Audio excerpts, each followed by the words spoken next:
Voilà le serviteur de Dieu. Nous sommes de retour. La première vidéo est lancée. N'est-ce pas? Vous avez compris. Maintenant, commencez à vous demander, à vous poser des questions. Tu es dans une église, tu n'as jamais été baptisé. Maintenant, attention. Quand je parle au sujet du dernier élément, attention là-bas. Si vous avez été baptisé, tu es une femme. Tu as été baptisé avec un pantalon. Donc ce baptême est nul. Parce que Dieu ne baptise pas avec de femmes en pantalon. Si tu as été baptisé avec des cheveux tressés, donc ce baptême-là est déconsidéré parce que le Seigneur n'accepte pas ça. C'est une pratique de l'ennemi. Si tu as été baptisé par un faux pasteur, vous n'avez jamais été baptisé. Maintenant, dis-moi, quand tu vis de telles histoires dans des églises, et tu es là, tu te crois comme si tu es un serviteur de Dieu. Quand tu mourras, tu vas te retrouver au séjour des morts. Moi, je ne vous mens pas. Je dis la vérité. Tu es une femme. Toi, un homme qui a été baptisé par une femme. Donc, ce baptême n'est pas considéré. Parce que Jésus n'a pas envoyé à des femmes pour dire qu'elle allait faire de toutes les nations des disciples, les baptisants. Non, non, non, non, non, non, ce n'est pas à elle. Non.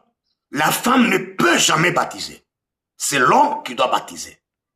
Maintenant, toi qui as été baptisé par une femme, considère-toi comme si tu n'as jamais été baptisé. Et quand tu meurs, quand bien même tu sers le Seigneur, quand bien même tu prêches, tu te retrouveras au séjour des morts. Moi, je ne suis pas là pour marcher des morts. Le Seigneur m'a envoyé pour une grande mission. Et pour me comprendre, il faut du temps. Tu peux me jurer, faire tout ce que tu peux faire, mais je parle pour votre vie. Voilà le dernier élément là. Je reprends. Quand tu crois, cela ne suffit pas. Il te faut également que tu puisses quand même te repentir, revenir à Dieu. Revenir à Dieu, c'est comme quelqu'un qui est en colère, avec qui vous vous êtes chamaillé, il commence à s'en aller. Tu ne peux pas lui dire que non, qu'on fait c'est là-bas. Non. Tu lui diras non, rentre d'abord qu'on puisse siéger et qu'on puisse arranger. De même avec les hommes, de même avec le Seigneur Jésus-Christ, de même avec ceux-là qui croient. Ils doivent d'abord rentrer à Dieu, à Jésus, après qu'ils confessent. Voilà. S'il y a des choses qu'il faut brûler, qu'on puisse le brûler. Cela ne suffit pas. Il faut enseigner le baptême. Je me suis rendu compte qu'un pasteur a baptisé quelqu'un qui n'avait pas cru. Il a baptisé la personne. Vous voyez avec nos pasteurs d'aujourd'hui. On ne sait pas, on est où? Un pasteur qui baptise quelqu'un qui n'avait pas encore cru, qui n'a pas encore cru, il le baptise. Ça, c'est pas un baptême. Maintenant, toi qui m'entends aujourd'hui, demande-toi. Vous voyez toutes ces étapes ici. Qu'est-ce que tu y as traversé en soi? Dis-moi avec de telles églises où vous êtes en pantalon, en collant, où vous êtes dans des boucles d'oreilles et que tu as été baptisé. Ces gens-là, ils vous trompent, ils vous mentent. Mais nous vous exposons le vrai évangile authentique qui peut vous amener à bien marcher avec le Seigneur dans la crainte et aller atteindre votre objectif. L'objectif, c'est aller au ciel. C'est aller au ciel.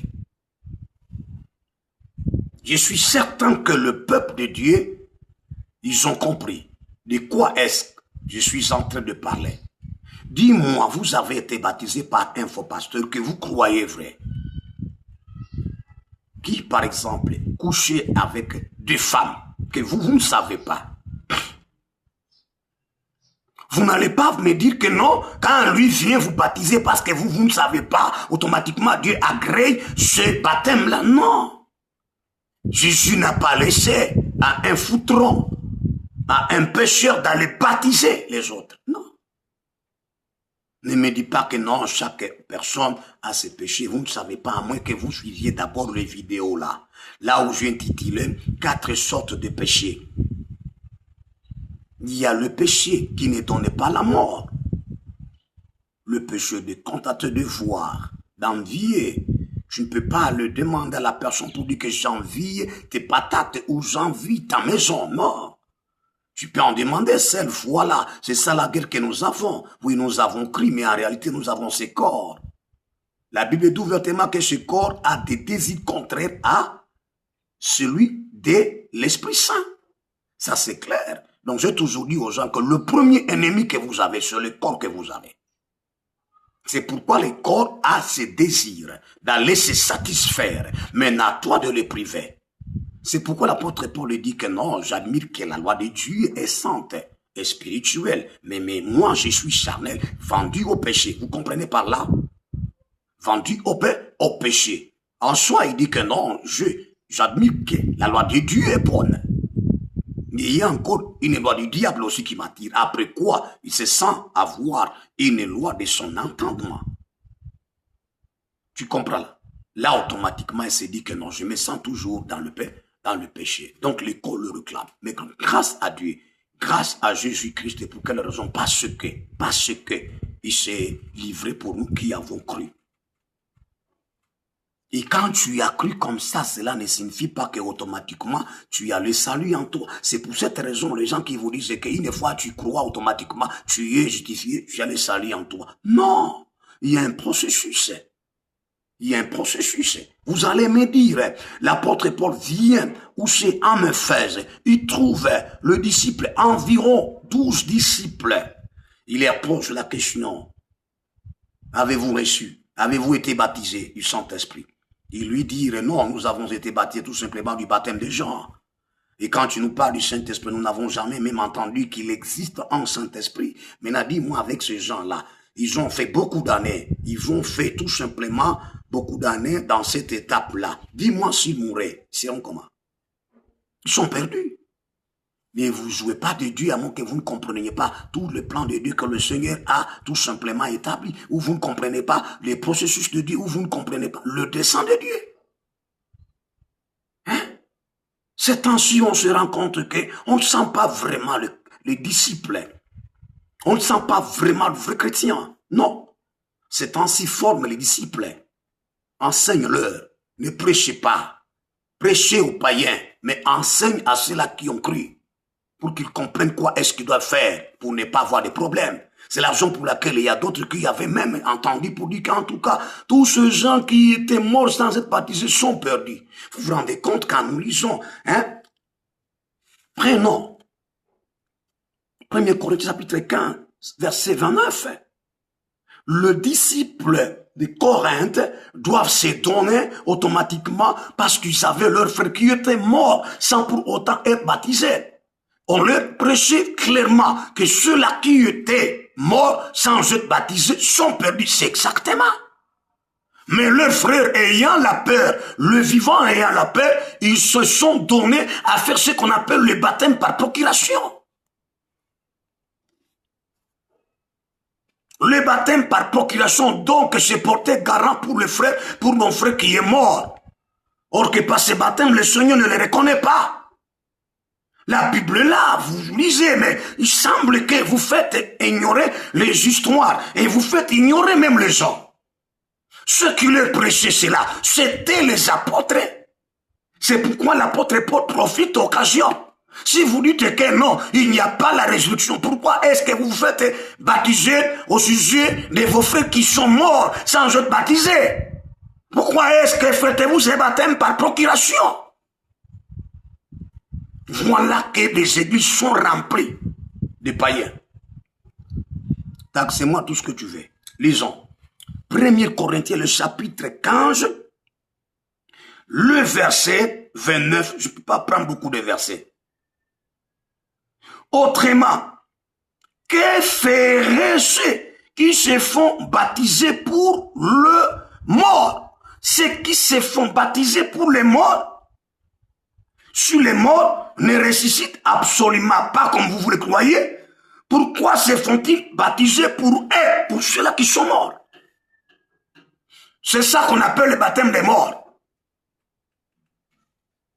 Les néo-apostoliques font ça.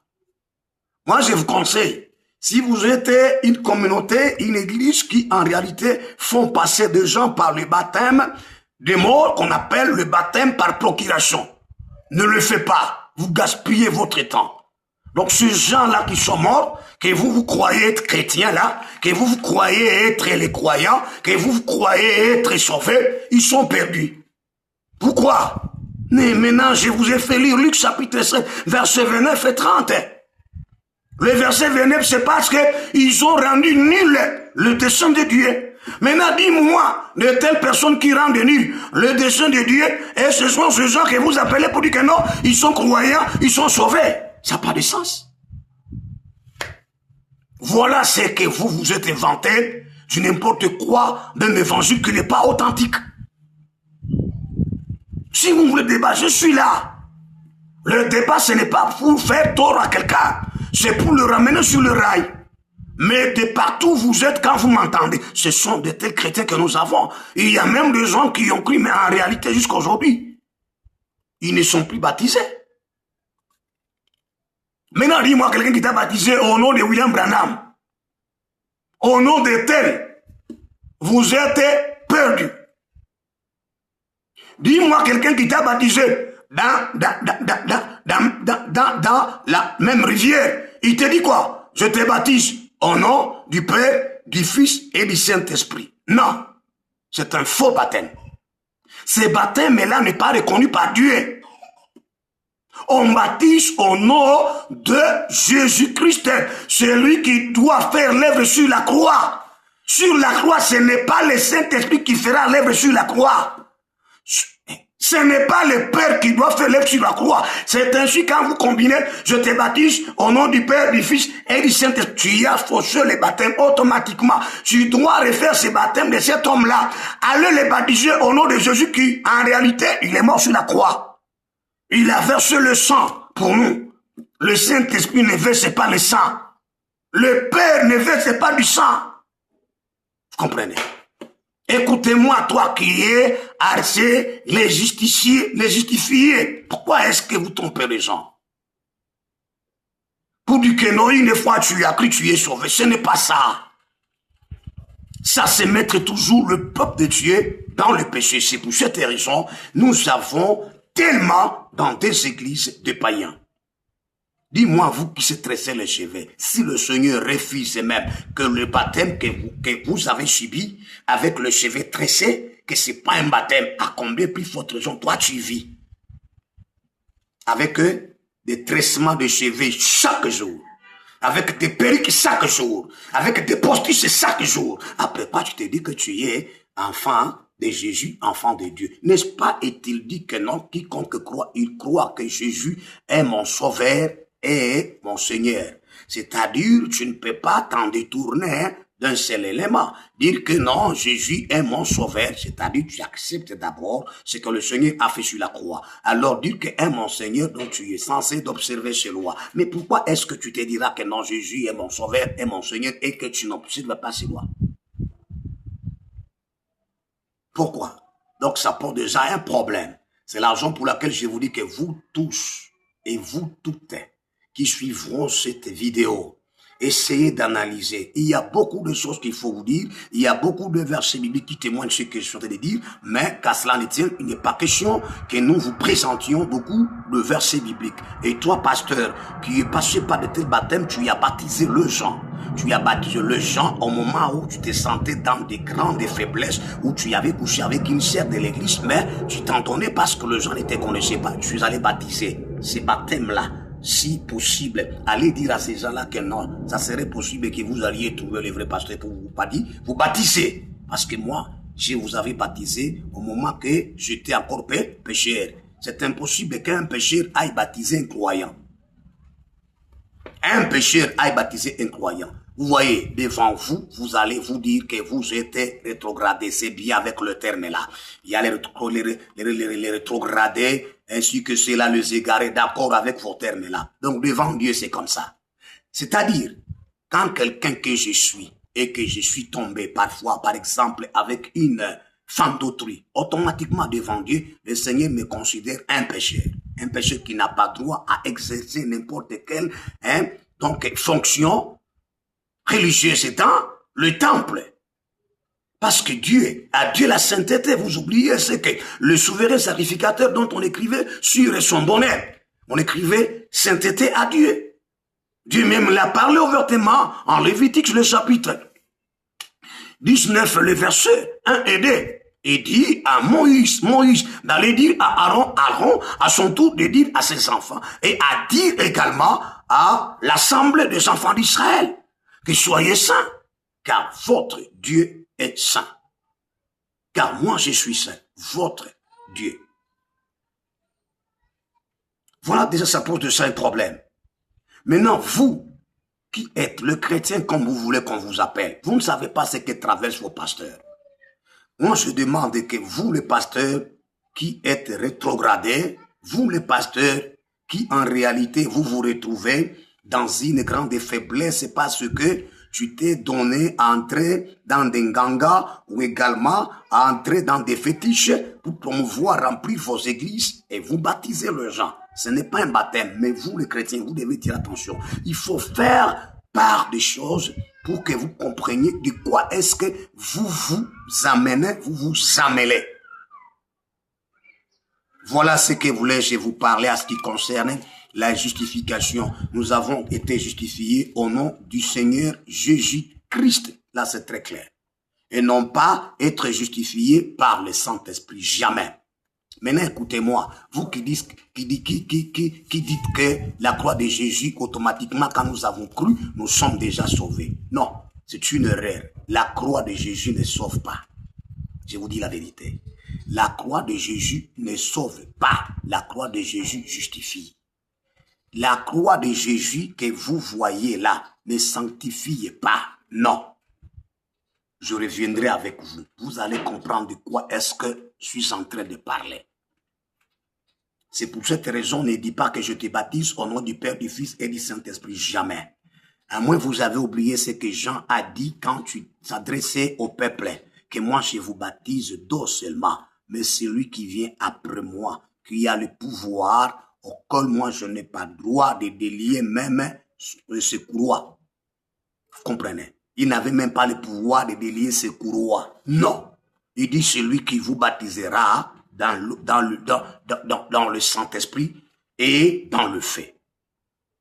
Vous allez me dire que si vous vous dites et vous baptisez les gens au nom du Père, du Fils et du Saint-Esprit, que c'est vous qui allez baptiser les gens dans le fait. Donc c'est vous qui jetterez les gens dans le fait ou dans l'enfer. Est-ce que c'est vous?